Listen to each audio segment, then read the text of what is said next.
Okay, you should be on page 57 as we get into this second part of the glory stage of David and Solomon. So it says at the top of your page there, the fourth period of the Old Testament is glory, and we talked about that. And the three people that are important during this stage is Saul, David, and Solomon, the three kings. And so that's what this stage is remembered by. Now we if you've a good place to read about, I mean, you start reading in Samuel, and you can start finding out about King David. That's just a great passage of scripture to look at. And David is a warrior king. His life and his times, you can look at 2 Samuel chapter 2 verse 4. He's king over Judah for a period of time, and then he's anointed again over all of Israel. And like we talked about last time, remember we talked about he came up through the end of Hezekiah's tunnel and went up the worn shaft and made Jerusalem the capital of Salem. Yeah, that's the name of the city, and eventually it became called Jerusalem.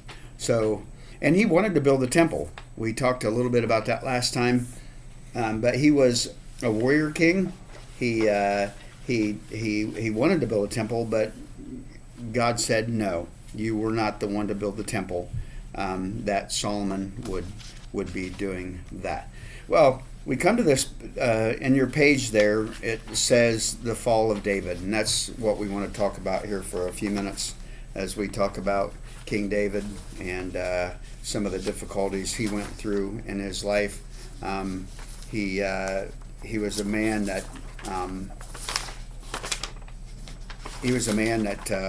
his heart was for God.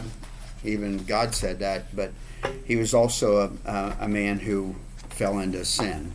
And it's important for us to understand that David's sin with Bathsheba did not just happen all at once.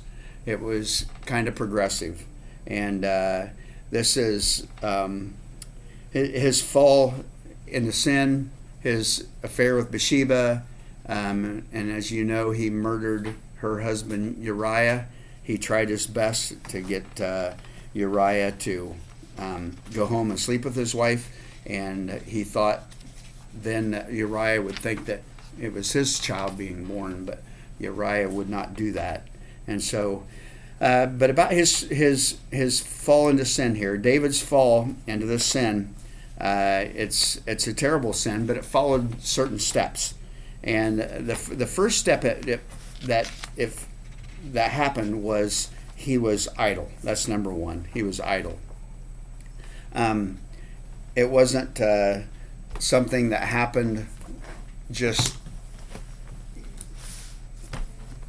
because, and let me read here too.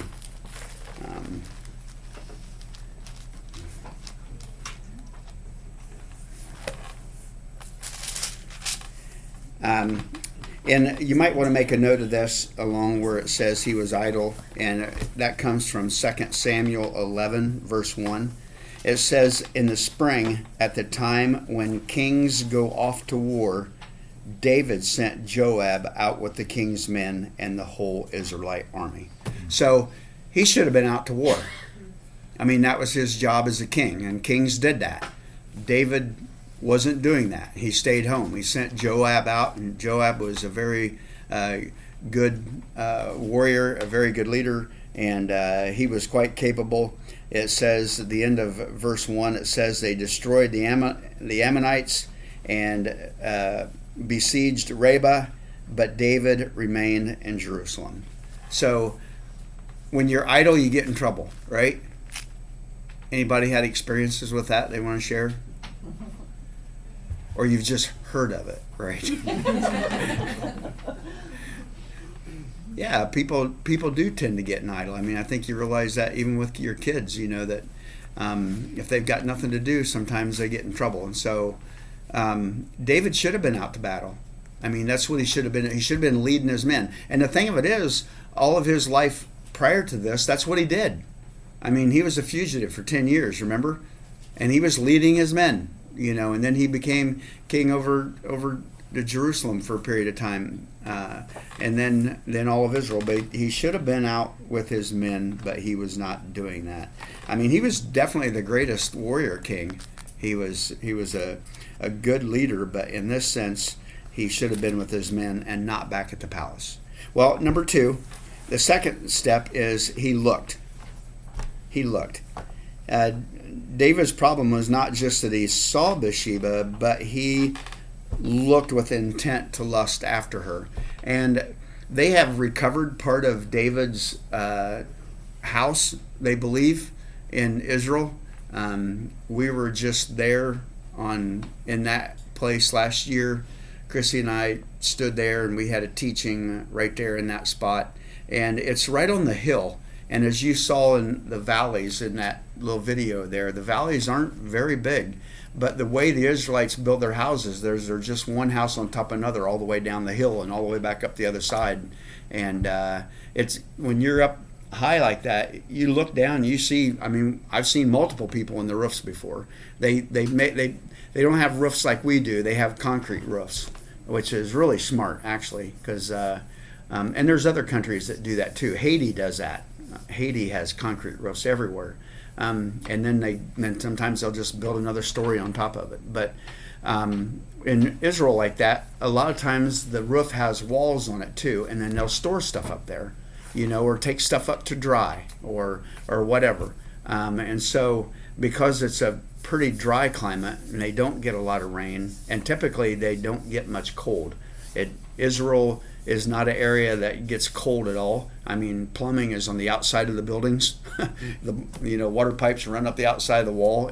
Once in a great while it might snow, but it just doesn't get real cold there. And so people go out on the roof, they do different things, and David was there. He looked down and he saw Bathsheba.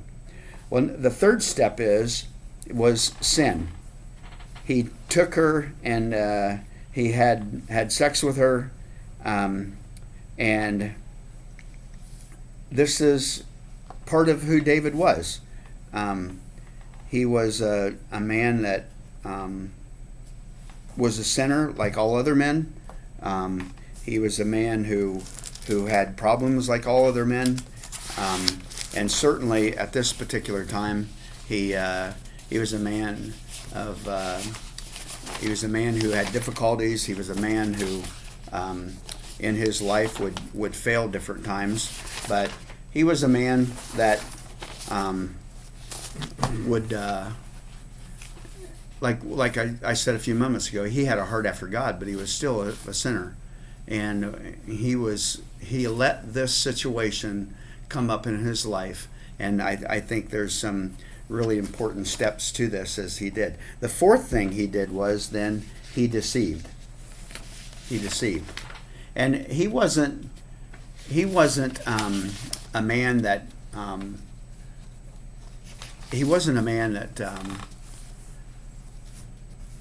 mean, he had a lot of wives. I mean, by the end of his life, he had almost 40 wives. And so it wasn't like, he needed another one. But he sinned. He was idle. He looked. He lusted. He then sinned. He called for her. He took her, and then after that, he deceived. He tries to deceive. He sends a letter. Actually, he has Uriah come back. If you remember the story, he has Uriah come back, and he gives him wine. Tells him to go home and sleep with his wife. Uriah doesn't do it. He stays there, sleeps on the steps at the palace, and says, I can't go back. My men are, they're all out at war. Why should I be here? And he's doing exactly what's right. And so David sends a letter back to Joab, and the letter is really Uriah's own death sentence. And he carries it back, and Uriah puts him at the battlefront and then backs off, and of course Uriah is killed. But not only is Uriah killed, other people are killed too. So it's not Uriah, it's other people are killed too. So then Joab sends word back to David about that. And so the fifth thing was, not only did he deceive, number 5, he murdered. He tried to deceive Uriah, but the deceit wasn't working, and so he finally covers it up with murder. And this is really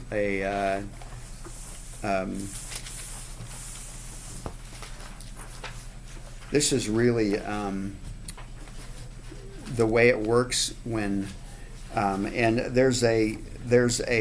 and you might want to write down James chapter 1.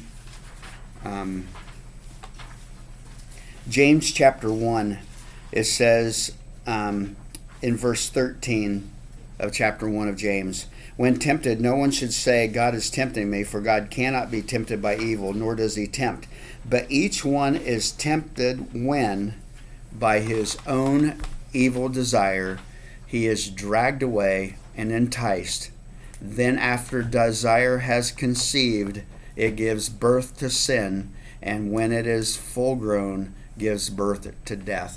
This is literally the same steps that David followed when he fell into this sin. So that's what happens. Any thoughts on that?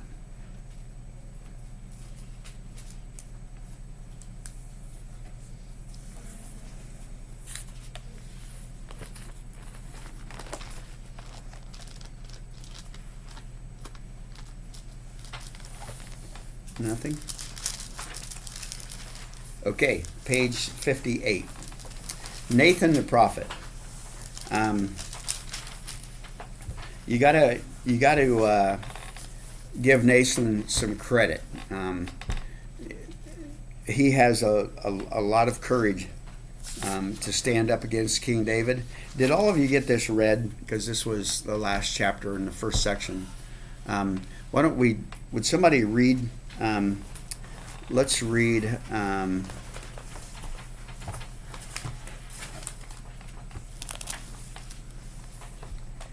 Actually, why can't we just read all of chapter 12? Because it really kind of all tells the story I want us to hear. So if somebody would like to read it, and if you get tired of reading, I know it's several verses. It's like 30 verses or 31 verses, but it won't take but a couple minutes.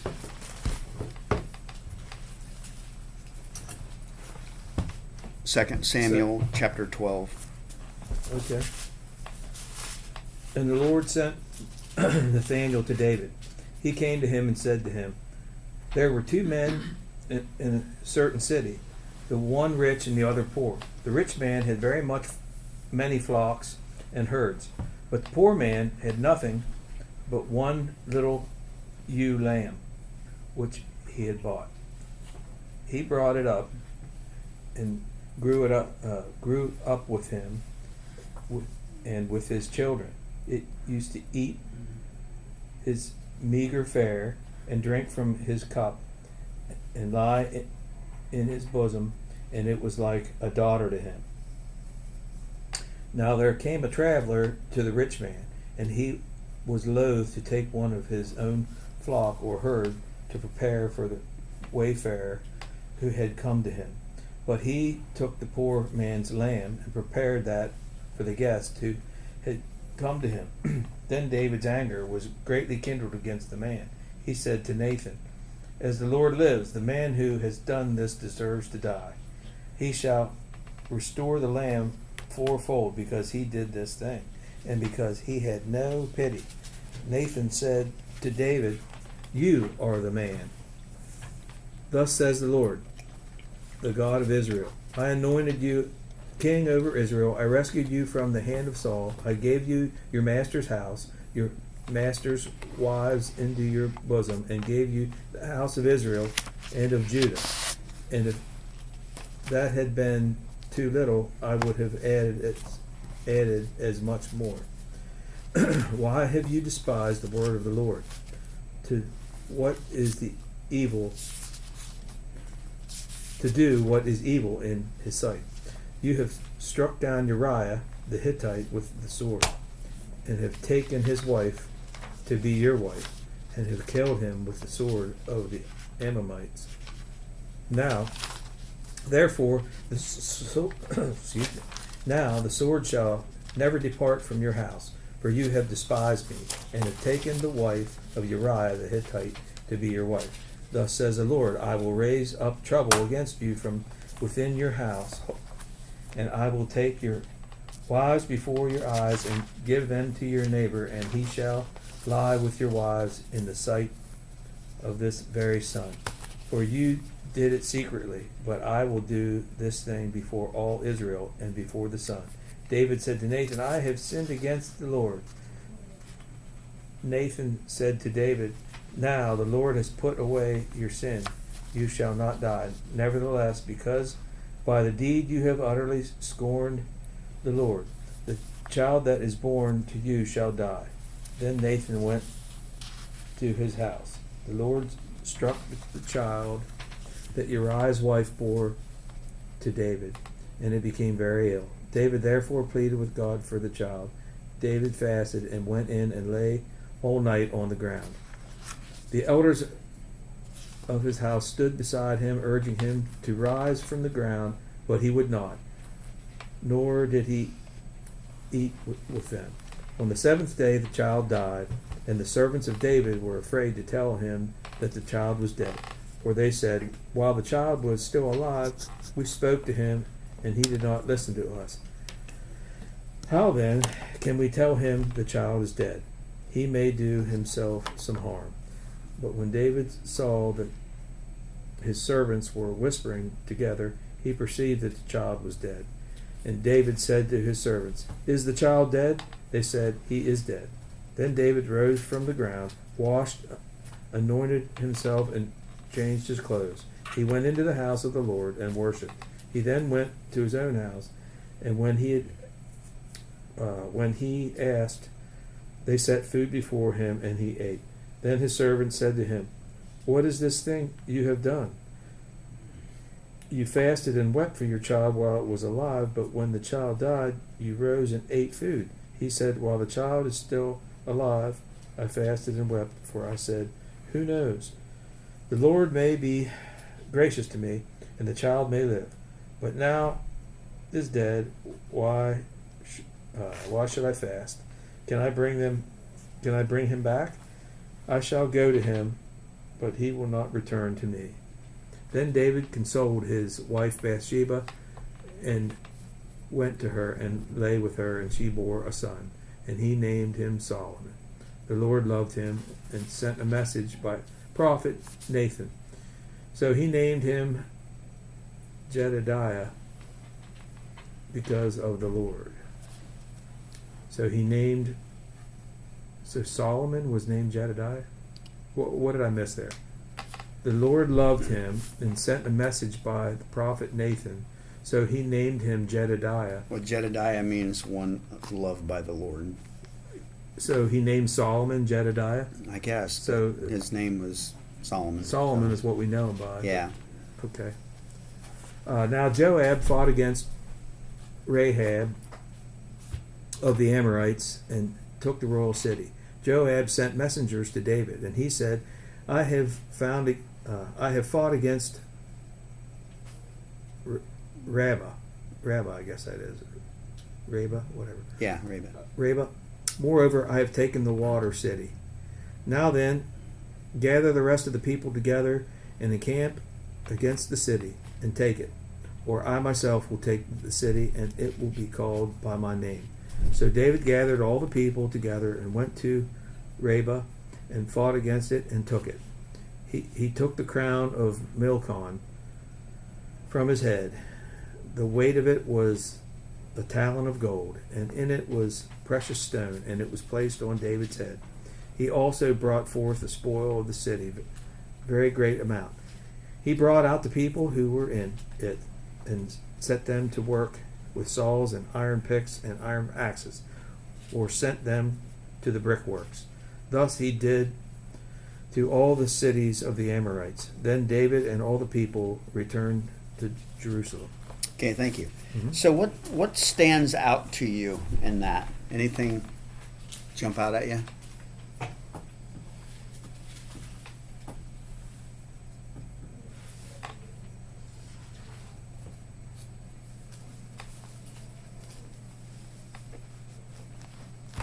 There was a lot in that. as you had mentioned earlier, Nathan's boldness, Yeah. to call the most powerful guy, Yeah. the king, Yep. to call him out for his sin. Yeah, and while we're talking about that, you got to remember that the person in the country with the most authority is the prophet. Now, David could have took a sword and just run Nathan through, killed him. Mhm. Nothing would have happened to David, right? But David was godly, and so he listened to what Nathan said. And the way he presented it, Yeah. he really got through to it. Yep. And David was definitely a sinner. And like I said last week, it might appear that his sins are worse than Saul's, but the difference is how they responded. Saul didn't care. Saul wanted to look good in the eyes of people, and David repented, and he didn't care what the people thought.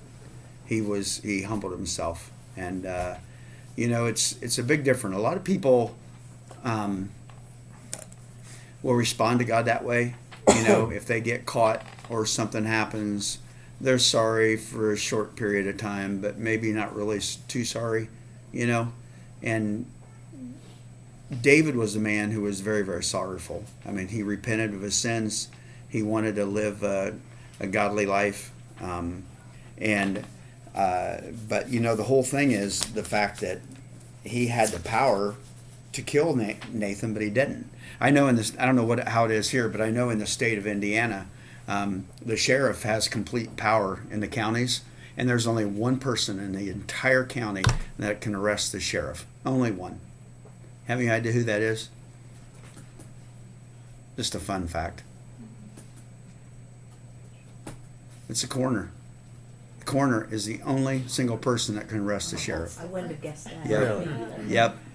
And so here's David, king. What he says is law. He can do anything he wants, right? Saul did anything he wanted. Solomon did anything he wanted. And God remember last week we had read in Leviticus where God told the Israelites, when you get to the promised land and you ask for a king over you, here's what he's going to do. He's going to take your daughters and your sons. He's going to get the best land, the best vineyards. He's going to do what he wants because he's king. King can do anything he wants. So David could have killed Nathan and went right on, but he didn't. He repented. And so Nathan has the most authority because he's from God. And if David's a godly man, then he's going to listen to what God says. And that's always going to be the case with somebody that's genuine. They're always going to do what God says. And so Nathan comes, like you said, Andy, he comes, he presents the story, in a way. Anyway, on your page there, on the top of page 58, it says the parable of the land. And then he says, you art the man, you the man. So we hear that all the time now, right? But in a different kind of context than what it is. But the prophet is very, very powerful, and and when you sin, you don't lose your salvation; you lose blessings. I mean, you don't even know what could have happened with David. I mean, maybe, David and Bathsheba loved each other. God gave them a son together after they had an affair together, right? And the son is Solomon. This is a glorious time in all of Israel. And you think, why in the world would God do that? But it does show you that God can make things happen for people that aren't. We're all sinners, right? There's no godly people, truly godly people anywhere, really. We're all sinners saved by grace. But God still used Solomon, the child born to David and Bathsheba, to be king over Israel. And this was the glorious time in all of Israel. So, but what could have happened if David had not sinned? Maybe Uriah would have got killed in battle anyway, and they might have wound up together. Who knows what would have happened? It's hard for us to know the whole story. There's a lot of people that say, Bathsheba probably wasn't too innocent herself. The king's house is just above her, and she's taking a bath outside. You don't know what happened for sure, but we do know there was sin involved, and we know there's consequences, and David lost a lot of blessings because of that. So he didn't lose his salvation, but he lost his blessings. And what we need to do, what I want you to do is turn to Psalm 51.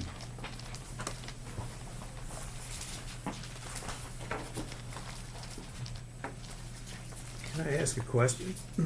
Sure. A slightly unrelated question, but Absalom, was he Bathsheba's son, dude? I don't know if he was Or or was that not. a different wife? You know?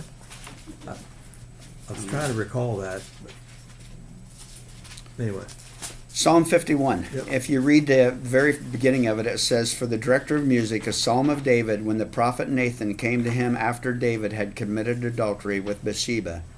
And it says, "Have mercy on me, O God, according to your unfailing love, according to your great compassion. Blot out my transgressions, wash away my iniquity, and cleanse me from my sin. For I know my transgressions, and my sin is always before me. Against you, you only have I sinned, and I've done what is evil in your sight, so that you proved right, and you speak and justified when you judge." And then he says, "Surely I was sinful at birth, sinful from the time my mother conceived me," which is a great passage for showing that sin is passed on from generation to generation. And then verse 6, "Surely you desire truth in the inner parts. You teach me wisdom in the inmost place. Cleanse me with hyssop, and I will be clean.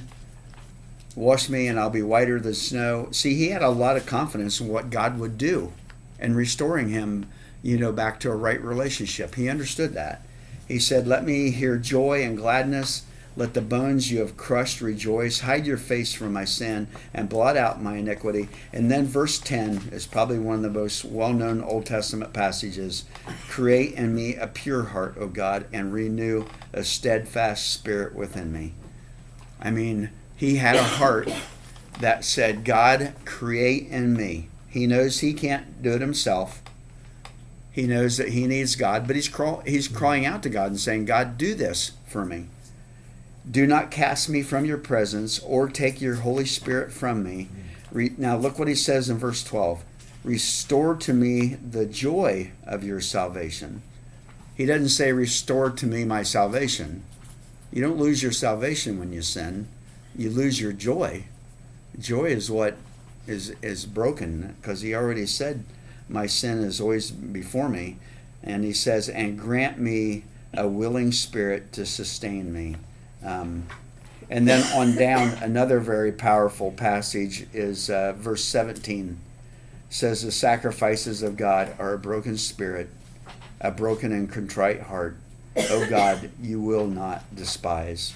I mean, for a lot of people, they have to get to a spot where God literally breaks them before they'll ever say, "Okay, God, create in me a clean heart. Restore to me the joy of my salvation." Very, very important lesson, I think, that we can learn from that. Any thoughts?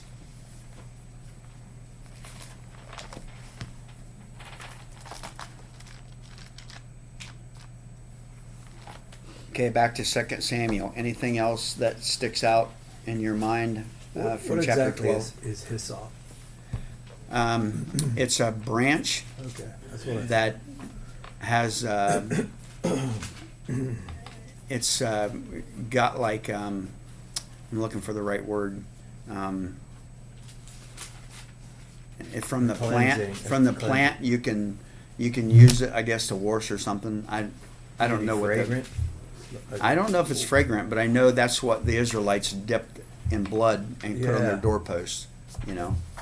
So I kind of thought that. yeah. Okay. I think I looked that up before, but I can't remember Yeah, exactly that what it sounds was. Anything else that stands out in chapter 12?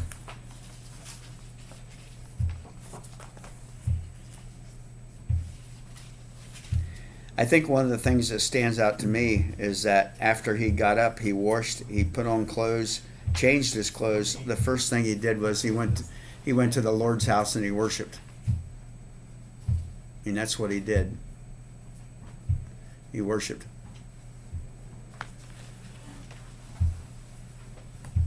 Somebody's playing the drums, apparently. That's the slowest set I've heard. Yeah, guys. Probably scared them. I bet you it's butt over there. Is that where they're at? And then after he worshiped and after he ate, here's good old Joab saying, send out your men. I'm ready to capture the city. And if I do it, they're going to name it after me. So David takes the rest of his troops and goes out, conquers the city, and is given the credit for it. So that's what happens. Well, the penalty for David's sin, there's definitely some penalty. Let me give you 4 things here. Number 1, the child dies. Of course, we read that in that chapter. The child dies. Number 2, violence would be basically immediate in his household. And, you know, if you read in the following chapters of 2 Samuel, you'll read about the violence that happens in his household. There's different things that happen.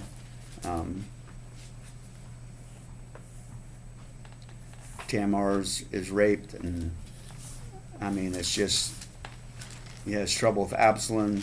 Absalom has his conspiracy. You get to 15, chapter 13, David has to flee, and just, you know, that it just goes on and on. So there is violence. Number 3, his wives would be misused in public.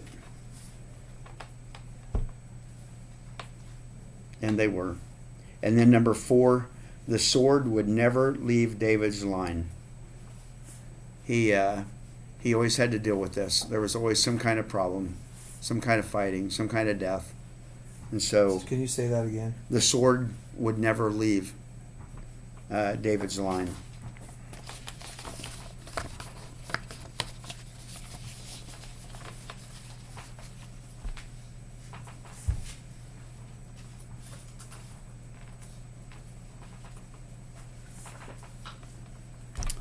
Okay, although there was a penalty, there was also forgiveness. How was that shown? Just a couple things we've already talked about, really. God allows David to continue on as king. That's number 1. He didn't take his kingship from him. He allowed him to continue on as king. But he definitely lost some authority and respect to some degree. We also still see David's line in the lineage of Christ. I mean, Jerusalem is known as the city of David. I mean, David still was greatly honored, and like we talked about last time, you know, if you go to see his tomb today, you're gonna wait in line for that. He's still in Jerusalem and in Israel today. David's still seen as a person who's awesome and has great respect by people of so long ago, and his sons then continued to reign on the throne. It's kind of interesting too. Maybe I told you this before, but he doesn't. Solomon's not the one whom the line of Jesus comes through. David's son has a son named Nathan too, not the prophet, but he names his son Nathan. I think we talked about that last time, but it's through Nathan's line that Christ is born. Well, David in his final years, he definitely was the greatest king that ever lived. There's no doubt about that. He was definitely better than Saul, and he had a great. I mean, after there was his affair with Bathsheba, there was that time of violence, but it still was a time of great glory for Israel, and that's why this is the glory stage. That's what the G is in the word glory. So.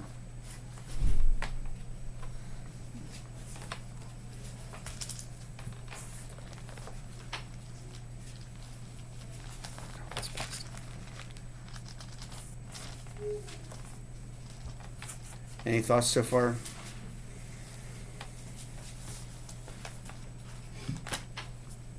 The story of Abishag.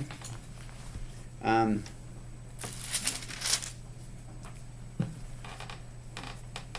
that's just a, I don't know why this is in here, but it's just an interesting story. King David was old. 1 Kings 1:1 is where I'm at. 1 Kings 1:1. David was old and well advanced in years. He could not keep warm. And even when they put covers over him, so his servant said, let's find a young virgin to attend to take care of him.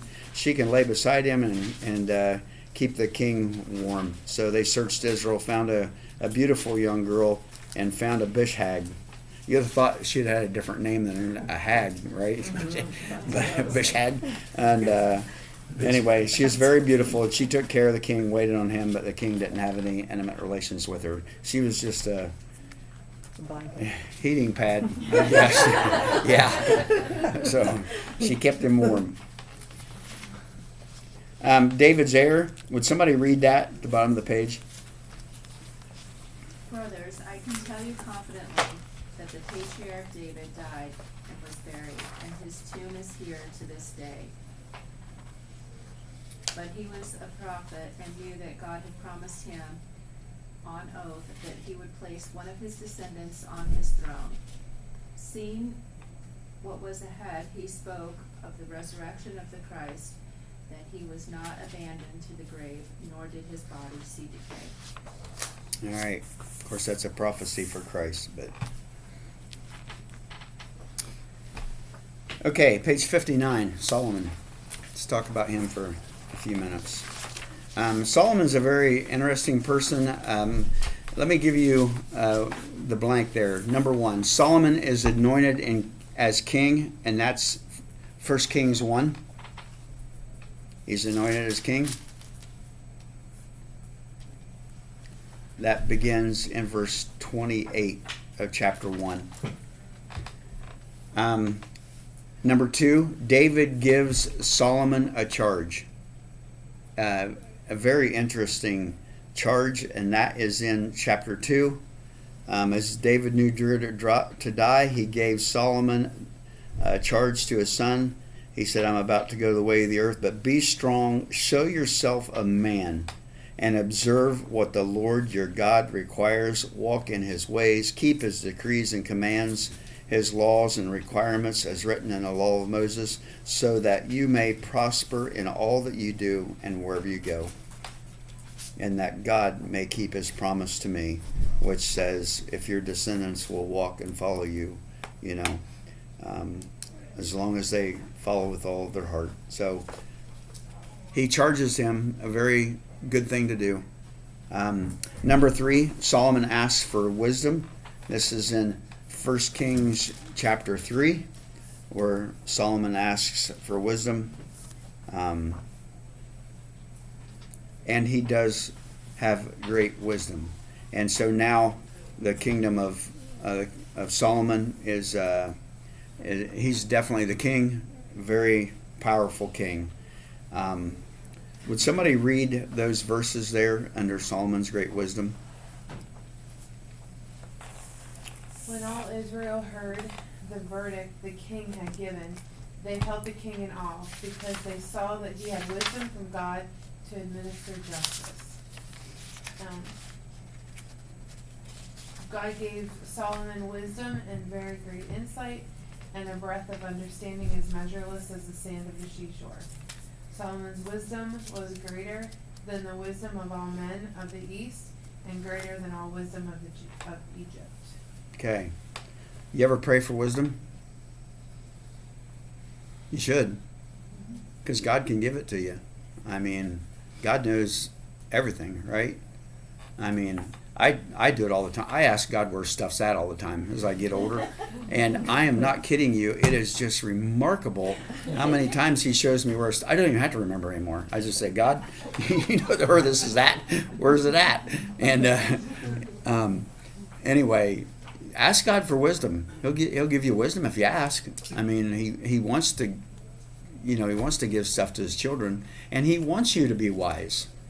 He wants you to be, and wisdom, wisdom is putting knowledge in action. I mean, you can have the knowledge, right? I mean, you can have somebody that can design a car, and not know how to get the hood open, right? But wisdom is when you have the knowledge and you put it into action. You do something with it. I mean, it doesn't do any good to know it if you don't use it, right?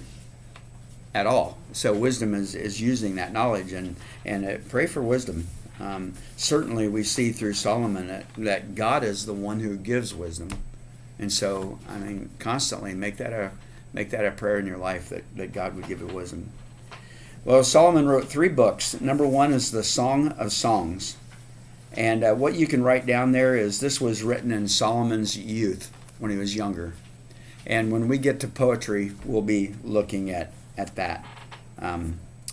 It's a story about his first love, and her name is Shulamith. So we'll talk about this woman who was his first love, his first wife. And this is really a book on marital love. Actually, it's kind of what it is. It's kind of fun. And anyway, the second book he wrote was Proverbs, and Proverbs was probably written. Basically, you could just write down it's probably written over a period of time that he spoke Proverbs, and Proverbs is a truism, is what it is.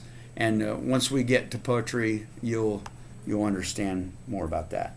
And then the third book he wrote was Ecclesiastes, and this is written in his old age, like that man on the screen told us about, where basically he's saying pretty much everything is meaningless.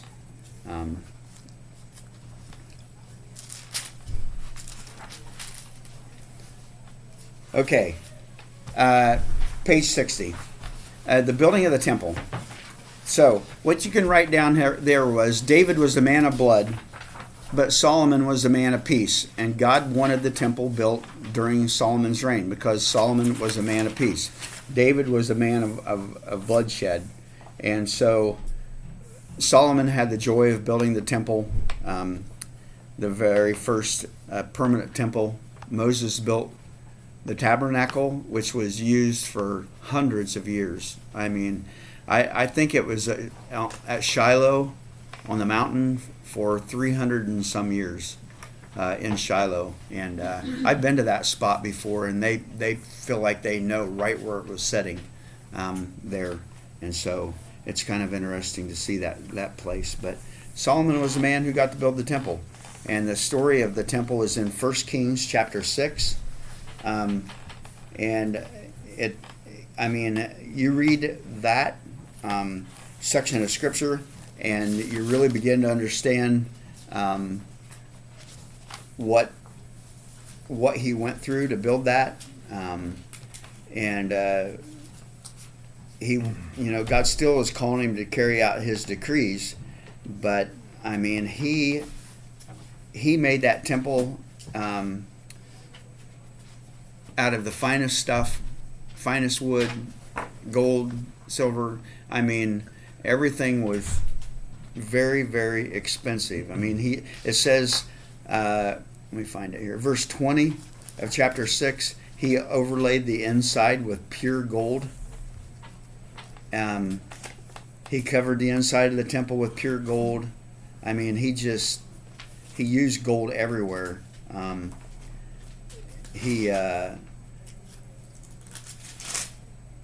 The cherubim were, it says the cherubim were 10 cubits high. That's about 15 feet. So they were pretty big. The whole outside of that, and when you read that chapter, I know that was in your reading this time. It's amazing. He built the inner courtyard, and like the guy said on the video, he had everything cut. All the stones were fashioned off-site and brought in. So, very interesting. Wasn't a cubit like the length of a forearm? Am I thinking right? Anybody know that? I believe that's right. It Seems like it. I wondered what that you would was vary get- quite a bit. You know? I thought you was getting a Charlie horse in your arm, sitting here like that.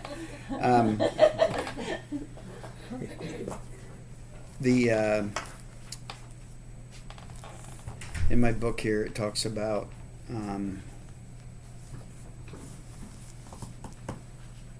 I can't find that reference now.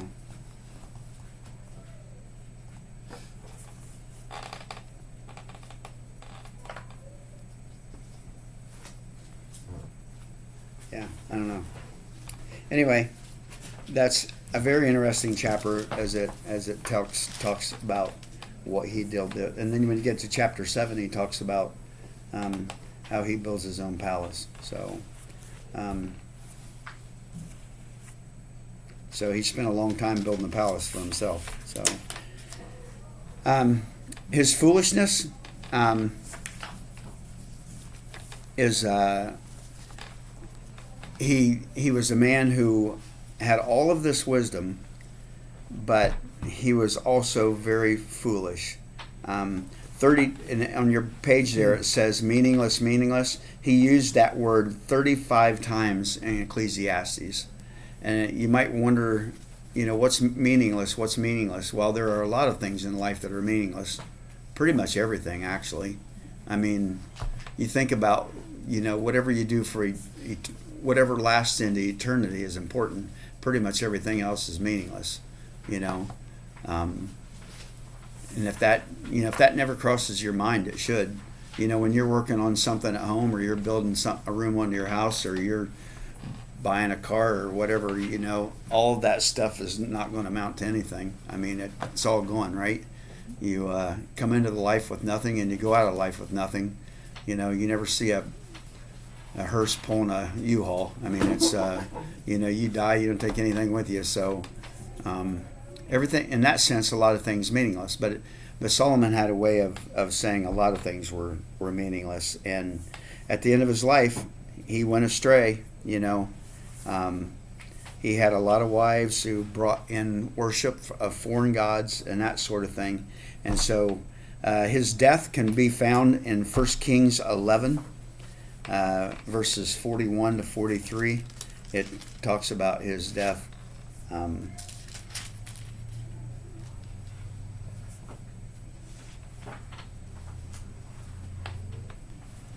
He reigned in Israel 40 years, as we've talked about before, and he was buried in the city of David with his father, and Rehoboam, his son, succeeded him. Okay, lessons we learn about prophecy. And this is really interesting because this prophecy I read to you the other day in Deuteronomy. Remember when we talked about when they get to Israel, you're going to ask for a king. And remember what we were reading back then, that you were... and let me just flip back to that. In Deuteronomy 14, it talks about that, about the fact that he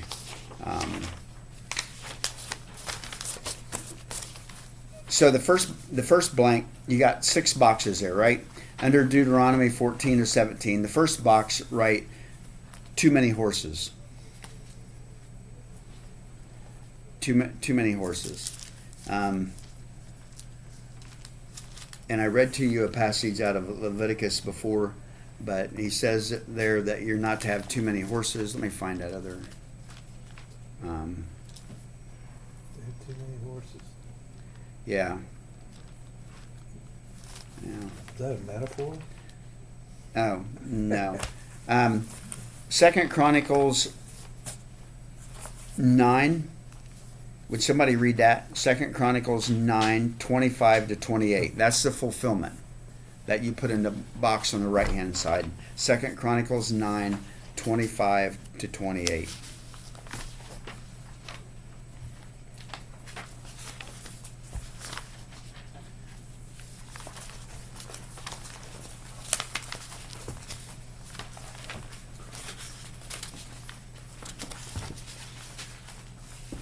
It's just 4 verses.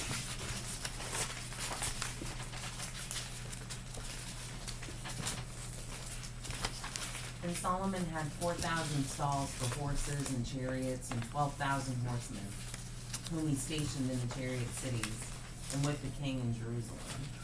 And he ruled over all the kings from the Euphrates to the land of the Philistines and to the border of Egypt. And the king made silver as common in Jerusalem as stone, and he made cedar as plentiful as the sycamore of the Shebalah. and horses were imported for Solomon from Egypt and from all lands.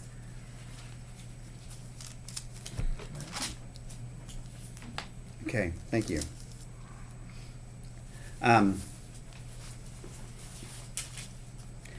The reference that I want you to know about in Deuteronomy for the too many horses is in Deuteronomy 17. And this is the one that I read to you last week. It begins with verse 14. When you enter the land your God is giving you and you've taken possession, and you say, let us have a king over us like the other nations. And one of the first things he says there is in verse 16 of chapter 17 of Deuteronomy. The king, moreover, must not acquire great numbers of horses for himself, or make the people return to Egypt to get more of them, because the Lord has said not to go back that way. And so what you just read there, he had chariot cities. I mean, I was at one of the places. There's a chariot city up north in Israel, and actually it's in the Armageddon Valley right there, and it was fun. You guys know Dale and Lane Martin? You know, they don't attend church here now because they're too old, but they were with me on that trip, and they had a manger, and the mangers were made out of stone. We always, at Christmas time, you know, we have a wooden manger with a bunch of really nice straw in it, you know. Mangers were basically made out of stone, and they were only concave down about that much. And they had mangers there, and the manger was basically what they fed the animals in. And on the one end of the manger, they had a hole in it, and they would tie the horse to that hole with a rope. And then the top of that manger was where they would put feed or water, and the horses could eat out of that. And so Elaine is really little. She's only pretty small. And I made her, okay? She got over it, but I made her lay down in the manger. And we got pictures of her. So her husband said she was a babe in a manger, but, you know. But that was kind of fun. But that whole area up there, it was a massive area. And he had all these horses. But, you know, there's a lot of things to think about when you got that many horses. Horses eat a lot. And it's not like they had a combine to go out and make hay, you know. I mean, all of this had to be planted, harvested. He had thousands of horses. And the problem with having horses is that you put your trust in your army.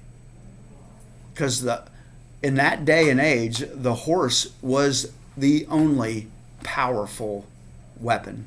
I mean, you didn't have guns, you didn't have tanks, you didn't have jeeps. You ran your horse through a crowd of men, you could hurt a lot of them. And sometimes they would put harnesses on the horse that had sharp knives sticking out of them. And I mean, horses were extremely powerful. And when you go back to Egypt, you get these massive horses. But God told them not to go back that way again, and He didn't want them trusting in the horses. It's not the horses that give you a victory, it's God. But when you have that kind of power, then you don't need God. You know, you trust in yourself, you trust in your horses, you trust in your men. So too many horses. And that was a prophecy back in Deuteronomy a long time before they ever got into Israel. A long time.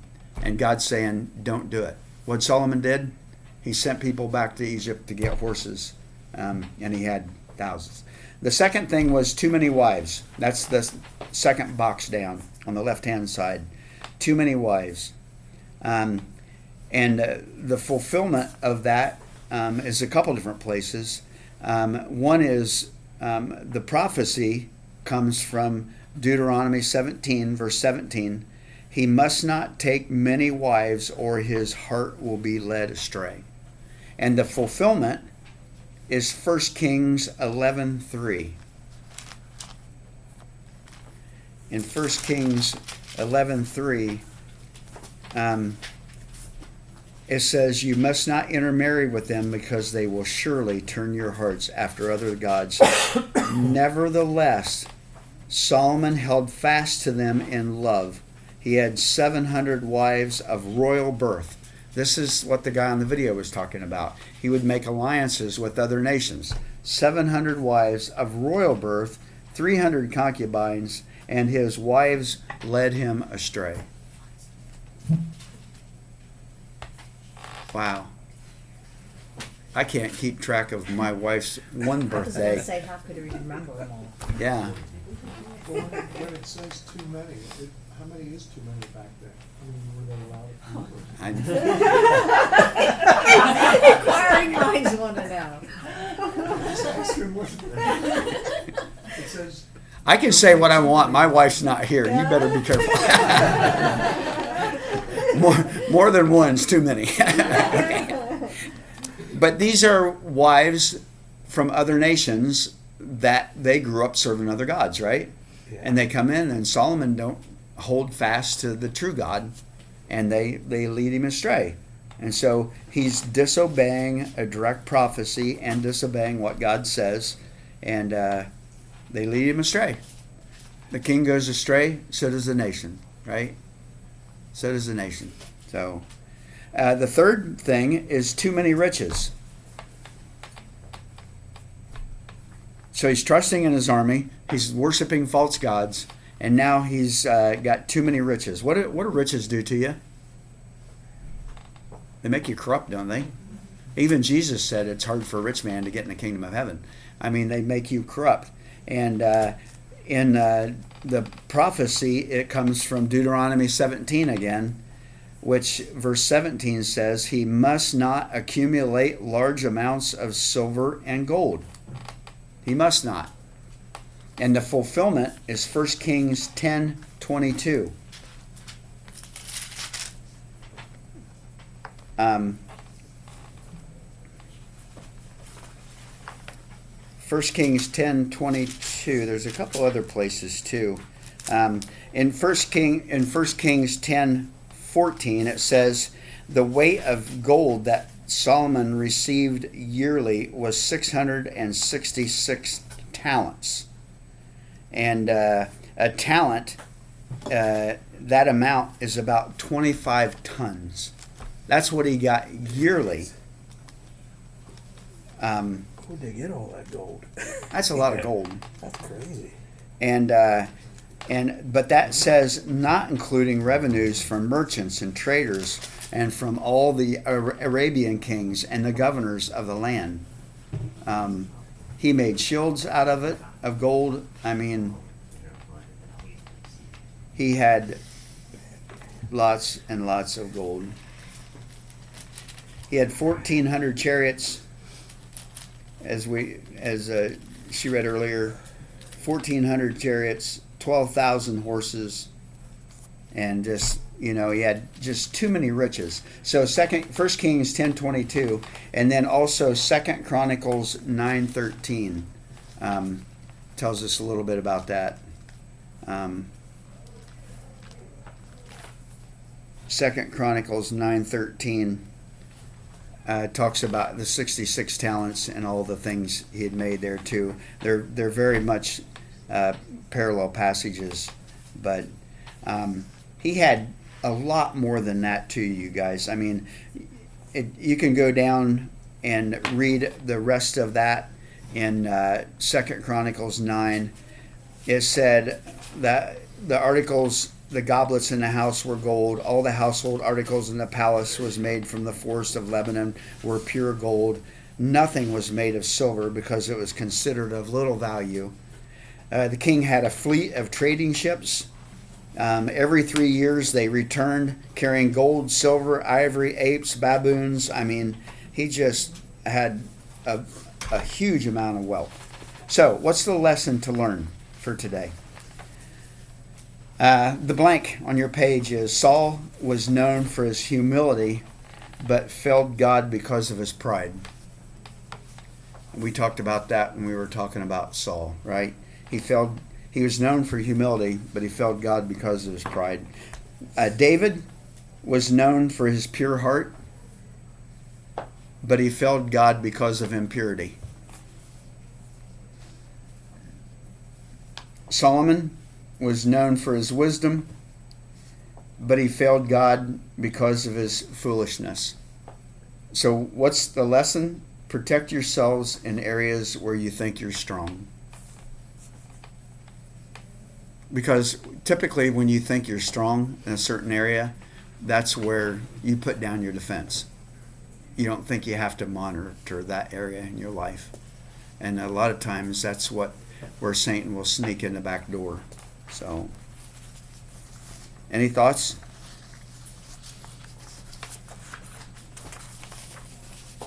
You said about Satan sneaking in the back door. I heard something on the radio station, and which I thought, wow. And it was, they basically were saying that Satan's always negotiating with you. I was like, man, how true is that? He's always trying to negotiate with you to do